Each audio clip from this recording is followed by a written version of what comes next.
First video of the new year. It is only the prologue chapter, and I've already gotten extremely attached to some of the characters. Unfortunately, I'm dreading that it's mostly the characters that will die.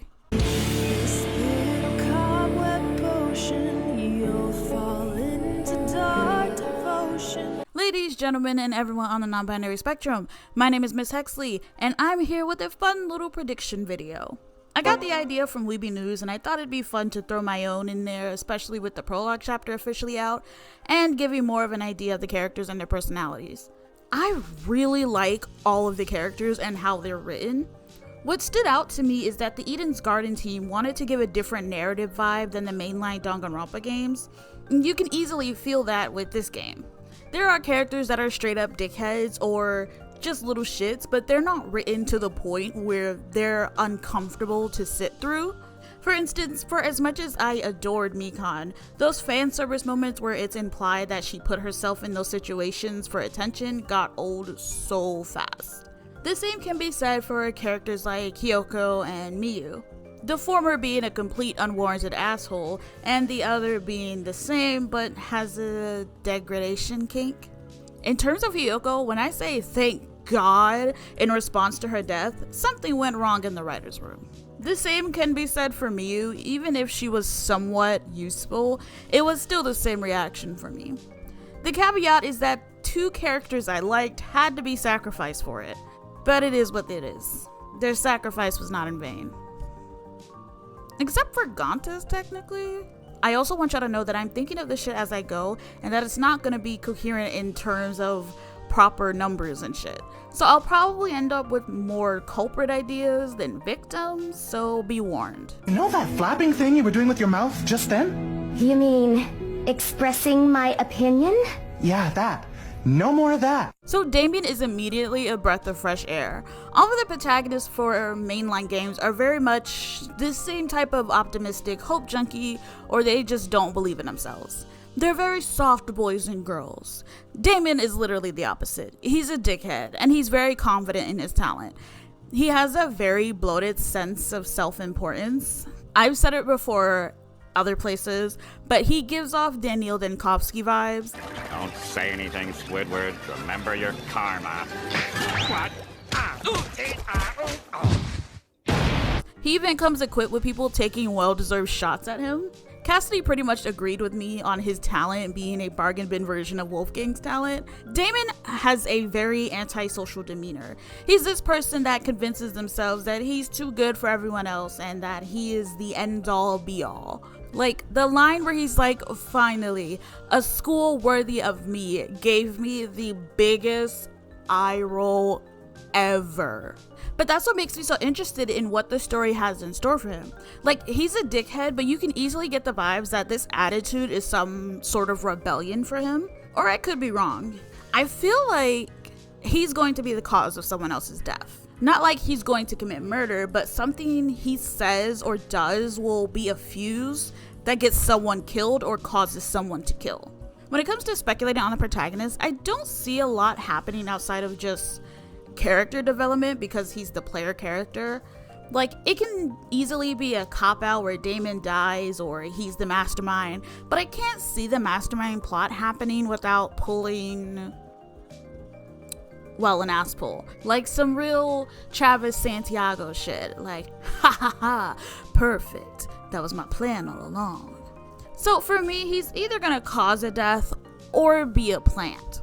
Thanks, this is the best day of my life. I'm killing myself tomorrow. Tozo and his crew are hella foul for setting Ava up like this, but how does one become the ultimate liar? Like, how is that tested? I need to know the entire process of figuring this out, because it does give me a theory that the process of registering ultimates is kind of like the Guinness Book of World Records. Maybe not completely like that, but something about this entire organization and legitimacy is hella sus. Ava is kind of an odd character to pin down, cause from ultimate liar, where do you go from there? So taking the biblical themes into account, which I love, I'm a sucker for religious imagery, it can be easy to be like Damon and Eva are Adam and Eve. All of the characters got animal imagery. Damon's animal is the snake. Eva is Eve. The meaning behind Damon's name is to overpower, tame, subdue, and conquer. Most sources seem to agree with this being the meaning behind the name. Within the circles of many folks who are Christian, Catholic, Baptist, yada yada, the snake is the symbol of lies and treachery. The snake comes along and however you view it, convinces Adam and Eve to eat the apple. And then God's like, oh no, not from the tree of knowledge. Who could have foreseen that you two would eat from the tree? You gotta leave. There's actually a ton of different symbolism revolving around this snake, and not all of it is negative, even within the Christian Bible.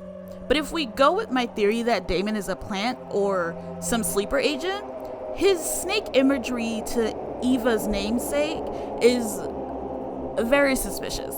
So what I said about him causing someone's death, what if it's Eva's death? Eva has the crow as her animal, and we all know crows to be very smart.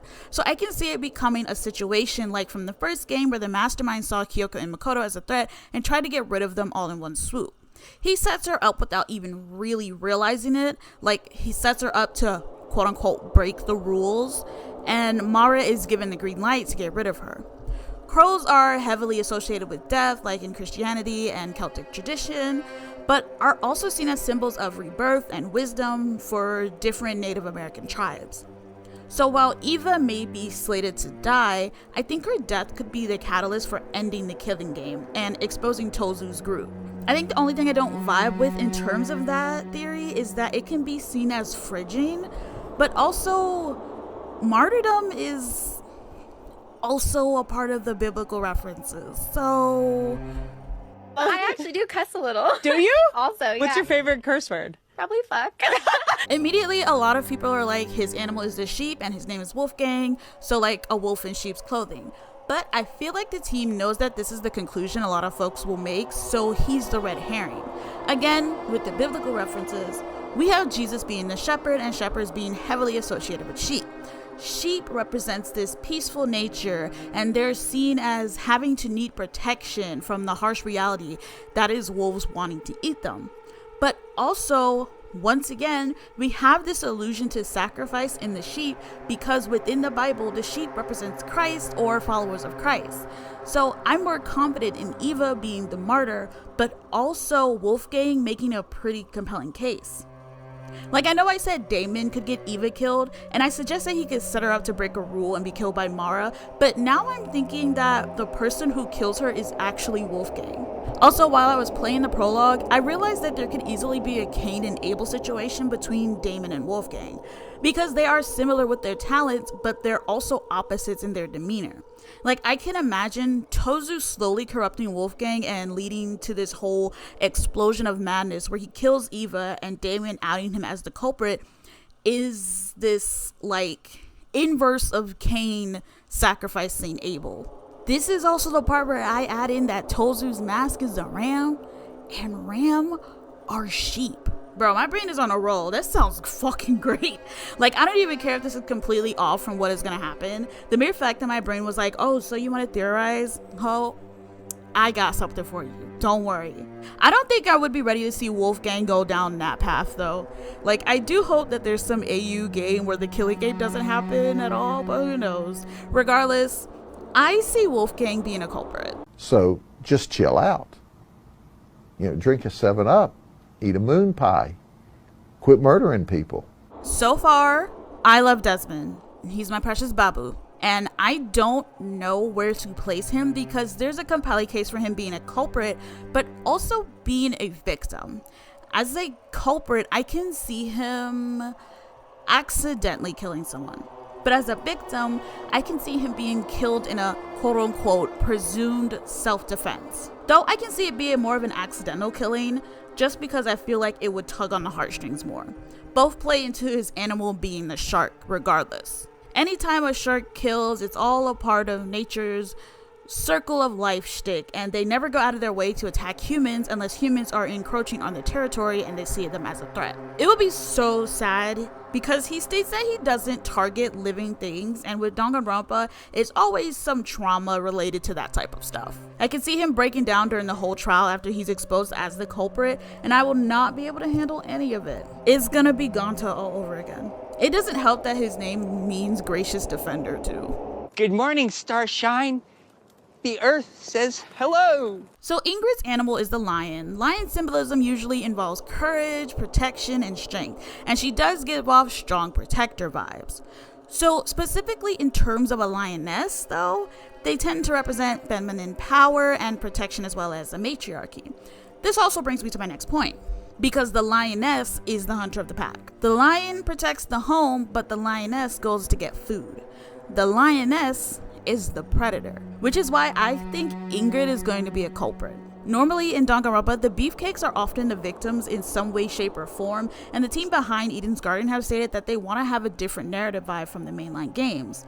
So I can see Ingrid intentionally giving off this vibe that she's protecting the others, but actually lures someone into a trap to kill them. She masquerades as the protector of the pride when she's really the hunter, and I'm here for that. And if you think she's gonna be a sweetheart, she casually mentions that she buys illegal chemicals to clean her weapons. Who knows what else she buys off the black market? Who knows what else she be getting up to on there? Only she knows. I love Ingrid, but now I don't trust her. Thing where people are like, oh, you've worn that shirt before. Like, no fucking shit. I bought the shirt. I'm gonna say it right now, Wenona. We say eat the rich, but for you, I can make an exception. She has the kind of same personality as Damon to the point where she says out loud what he was saying in his head. She definitely exposed his hypocrisy, and that was funny to me. That being said, I think Wenona is going to be one of the survivors. I think eventually she and Cassidy are going to have this crossroads chapter, and it's going to change Wenona for the better. So her name means firstborn daughter, and she's obviously Native American. So you can kind of see that maybe her backstory will revolve around a lot of wanting to build something for her family, and along the way she got lost to the point where one of her dislikes is unions. Wenona, I'm gonna be a part of your defense squad, but that needs to be wiped off your record immediately. Get it together, girl. Obviously, we're going to talk about her animal, which is the bear, and the bear is often associated with protectiveness, fearlessness, and the strength to overcome adversity. Like, they will keep fighting even if they are hurt, and you gotta love that about them. I can see Wenona's arc being that she remembers what she set out to do and becomes more emboldened to really help people if she survives.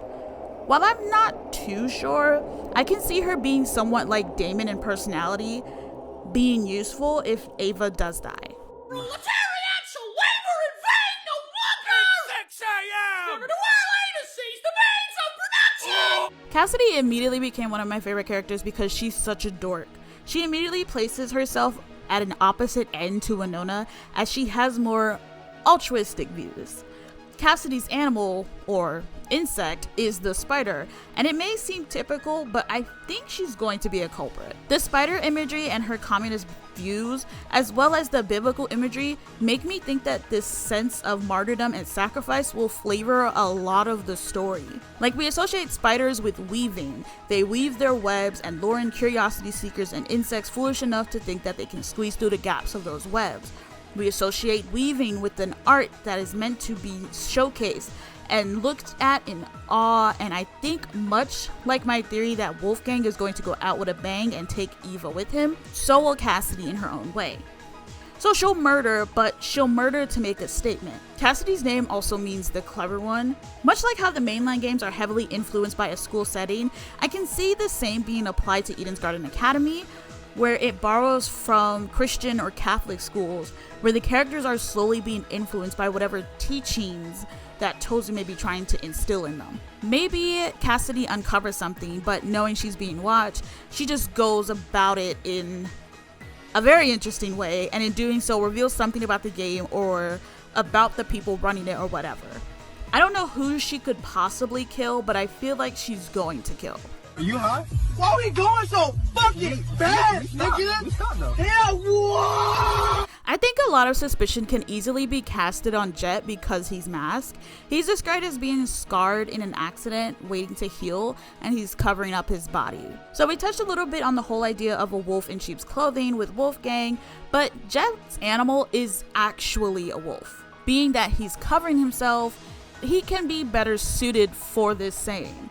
He's very hyperactive and seems friendly and a little ditzy. He even quickly attached himself to Mark, which is also interesting considering Mark's animal. So I think Jett, much like Desmond, has the potential to be either a culprit or a victim. But I think it'll mostly have to do with Mark and their friendship? Close proximity? So with the wolf motif for Jett, we do have loyalty, intelligence, and good communication, and it could spell victim for our boy. But I looked into his last name and it's got some Bible ties, but it's also tied to another animal. So Dawson comes from son of David, but the Hebrew version, which is Dawid itself meaning beloved and favorite, which calls back to Jett's popularity.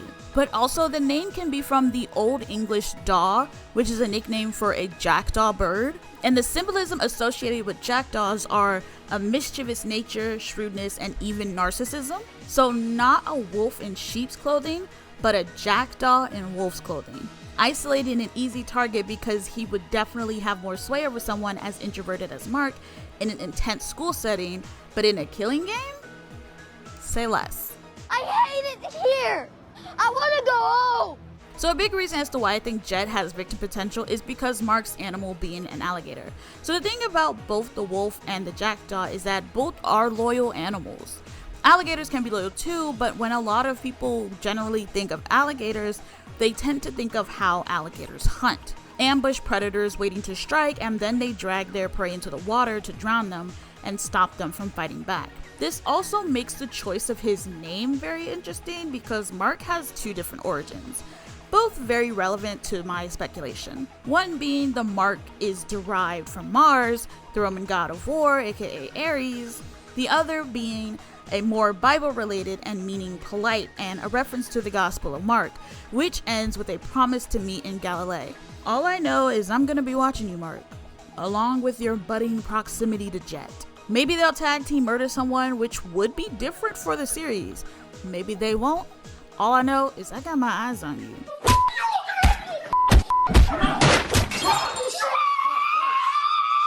So Grace's animal is the rabbit. Generally, rabbits are seen as lucky and you immediately think of a rabbit's foot. And that is what leads me to believe that she is going to be a victim. Rabbits also symbolize vulnerability, which when you're kind of seen as so lucky that people will hunt you and kill you for your feet, I feel like your status in a killing game is clear cut. Unfortunately, I think her death is going to come at a point where other aspects of her character suggest that she may show herself as not so abrasive. The white rabbit specifically symbolizes love and inner power, while her name can often mean generosity, charm, and goodness. She's another character where I can see her profession being a big reason as to why she's very aggressive. A Reddit user named Tsunaka even points out that behavior-wise, rabbits can be hyperactive and aggressive. This is especially the case for female rabbits who are more aggressive about protecting their territory. So Grace may die, but she's not gonna go out without a fight. I can see an allusion to the prologue case where we see blood in the victim's fingernails, and that can be an indicator of finding whoever kills Grace. Like she leaves a mark on them that they can't cover. Oh my god. So he broke up with me. Why are you looking up? I need to cry, but my foundation was $48! I firmly believe that Diana is going to be a killer. And I love Chavorka's suggestion that she'll pretend to be someone else given that her animal is the chameleon. The idea was played with in V3 where Sumigi, whose character was the ultimate cosplayer, but just couldn't mimic anyone else because she broke out in cospox. Imagine Diana commits a murder but pretends to be someone else, and part of the trial is realizing that she's mimicking someone. As of now, I can't guess who her victim could be, but my money's on either Kai, Eloise, or Grace. I'm big with teens, girls, lesbians, the mentally ill. This is like the worst prediction video because I'm just like, oh, so-and-so is gonna be either this or this. And I'm not really being specific and just choosing one. It's just like, yes, we know they could be one of these. Which one do you really think? And it's like, this or this? That being said, Kai's either a culprit or a survivor. I just feel like you can't have a character like Kai and not have him on the road to character development, or have him totally flip out when he's fingered as the killer. Though I do feel like Kai has a better chance at being a survivor just because the whole butterfly motif he has. You know, butterflies, transformation, blah, blah, blah. But the transformation doesn't always equal something good.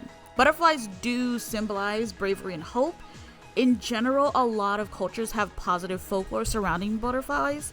There are some Native American tribes that see black butterflies as a symbol of death, but black is not really a part of his color palette like that, so... Captain! Yeah? No!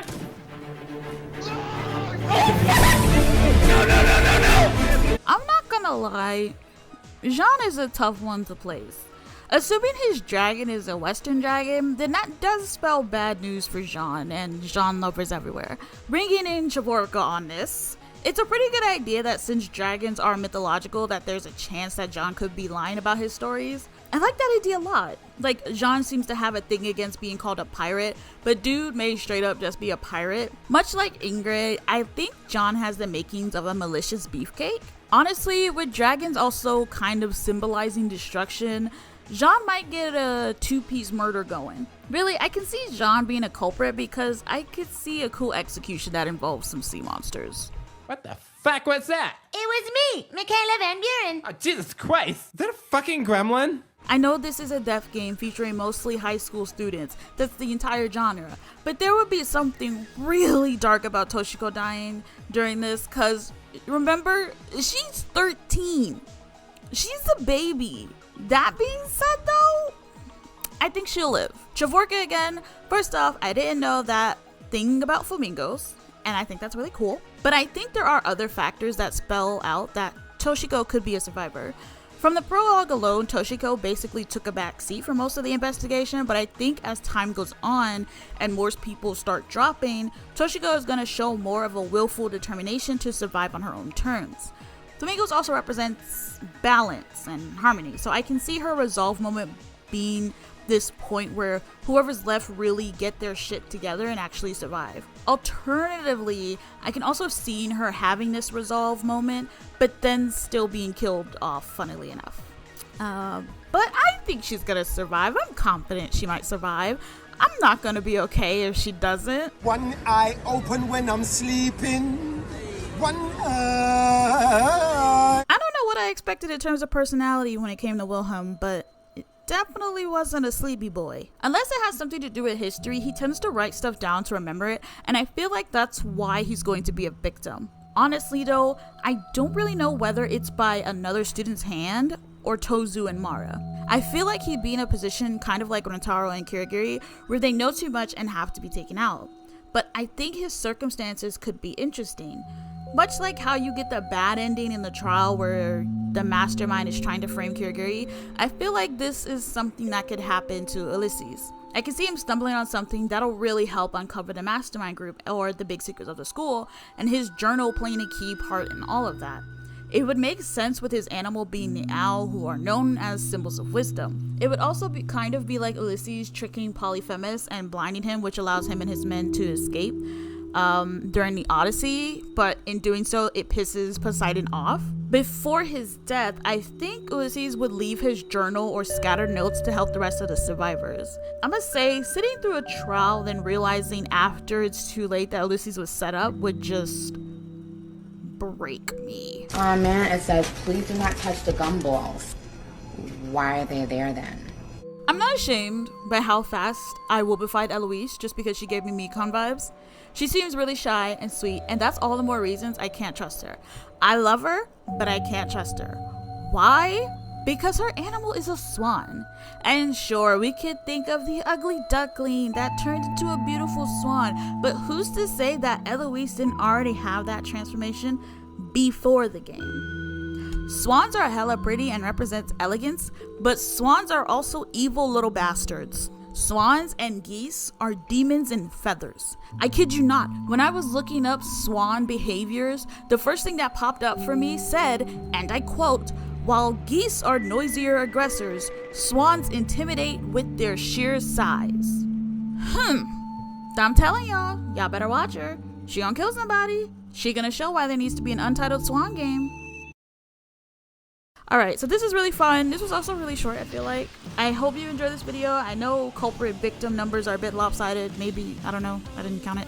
But this was just throwing some speculations out there as to what could be in store for the characters in future chapters. Like I said, I really enjoyed the prologue and I'm excited for what the next chapter has in store. The team behind this did such a good job emulating the Danganronpa style while putting their own flavor on it. Feel free to leave your own predictions, and as always, I've been Miss Hexley, and check under your bed, kids.